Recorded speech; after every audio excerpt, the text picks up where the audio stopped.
नमस्कार, मैं राजेश शर्मा एडवोकेट।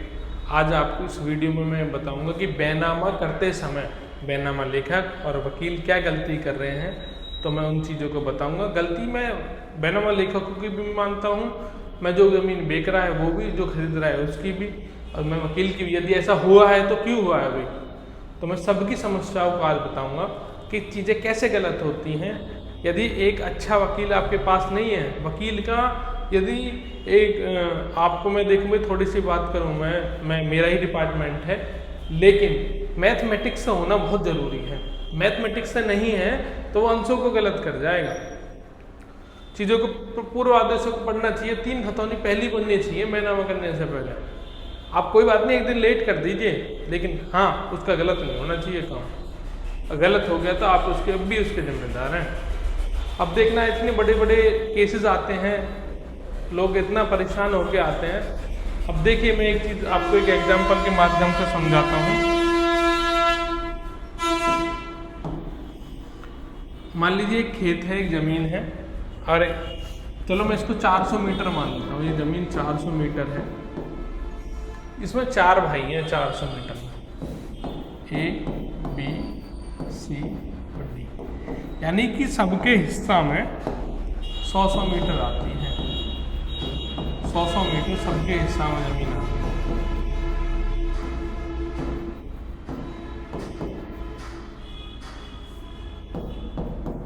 सौ मीटर सबके हिस्सा में जमीन आती है। अब डी ने ई को 50 मीटर जमीन बेच दी,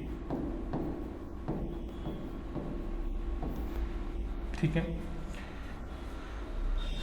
खसरा, इसका जो जमीन का खसरा था, मान लीजिए 11 मियाँ, तो खाता 117। फसली खतौनी फसली वर्ष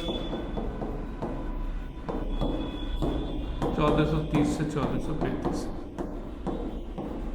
ठीक है। अब क्या हुआ है, ग्राम मान लीजिए कोई भी गांव है, गांव भोगपुर है, तो लिखना क्या था वकील को, ठीक है।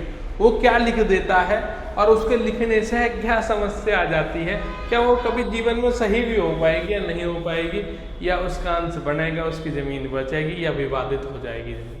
विवादित कौन करता है ज़मीन को? विवादित तहसील में होती है, सही भी तहसील में होती है और विवादित भी तहसील में होती है।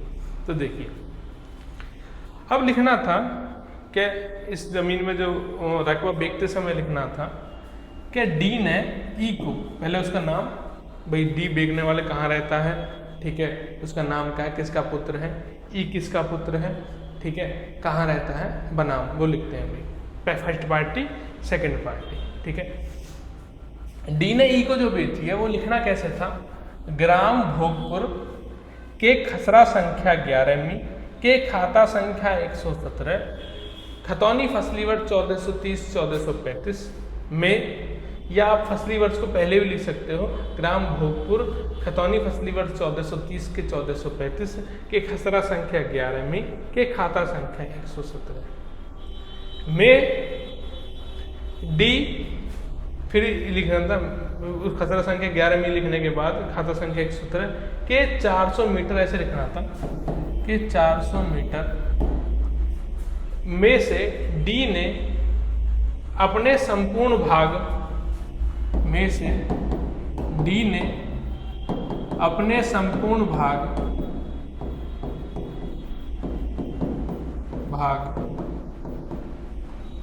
100 मीटर में से 50 मीटर को विक्रय कर दिया। किसको?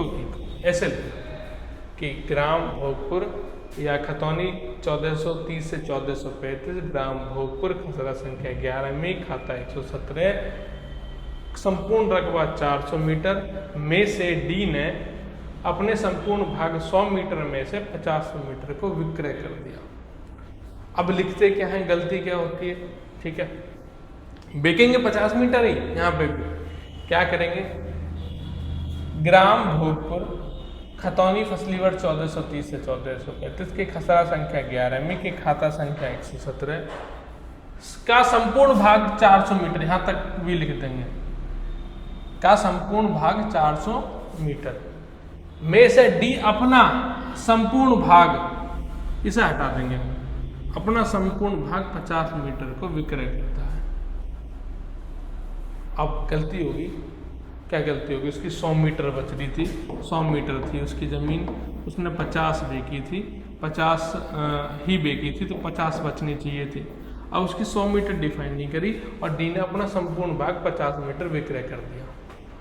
उसका नाम खारिज करके इसका नाम चढ़ाया जाता है। गड़बड़ होगी, 50 मीटर कहाँ गई, ये अब डिफाइन होने लगा जब से। जो सही तरीका ये था लिखने का, उसका हिस्सा लिखना चाहिए था। यदि मान लीजिए वकील को बहुत ज़्यादा जल्दी है और वो उसे संपूर्ण हिस्सा ऐसा नहीं पता, उसे ये नहीं पता कि डी के हिस्सा में आ कितनी रही है, वो हिस्सा बहुत सारे नाम है उस खतौनी में कि डी की कितनी बच रही है, तो ये लिखेगा वो। फिर क्या लिखना चाहिए उसे, 400 मीटर में से डी अपने संपूर्ण भाग, संपूर्ण बगदर भाग, यहाँ वर्ड याद कर देता बगदर, यानी पता नहीं उसे, संपूर्ण बगदर भाग में से 50 मीटर विक्रय कर रहा है। संपूर्ण बगदर भाग, जिसका उसका संपूर्ण भाग था, बगदर भाग, बगदर मतलब पता नहीं लेकिन है भाग, उसमें से 50 मीटर विक्रय कर रहा है, तो उसकी संपूर्ण जमीन बच जाती, जो जमीन बचनी है, ऐसा वर्ड यूज कर देता हूँ मैं नाम में। गड़बड़ कर दिया। अब उसने क्या वर्ड कर दिया कि संपूर्ण बगदर भाग 50 मीटर को विक्रय कर दिया। लगभग 50 बेनामों में मुझे ये गलती मिली है। फिर कहता है मेरे खतौनी में से अब क्या होगा, डी की जमीन बच रही है 50, अब डी का नाम खतौनी में से अगली खतौनी वर्ष बनाते समय डी का नाम कट गया और ई का नाम बेनामे में आ गया। अब वो ई से कह रहा है कि तेने मेरी जमीन हड़प ली 50। भैया मैंने कैसे हड़प ली, मेरे तो 50 मीटर लिख रही है देख। अब ये दिक्कत, ये कहेगा मेरे नाम कहाँ गया, फिर मेरी जमीन कहाँ गई। ये कह रहा देखो डी, ई कह रहा मेरे 50 मीटर पे ही कब्जा है भैया, मैंने तो 50 ही लिए, तू बच रही है तो घेर ले। ये घेर लेगा, लेकिन घेर तो लेगा, खतौनी में तो नाम नहीं है भैया तेरा, सरकारी रिकॉर्ड में तो नाम कट गया।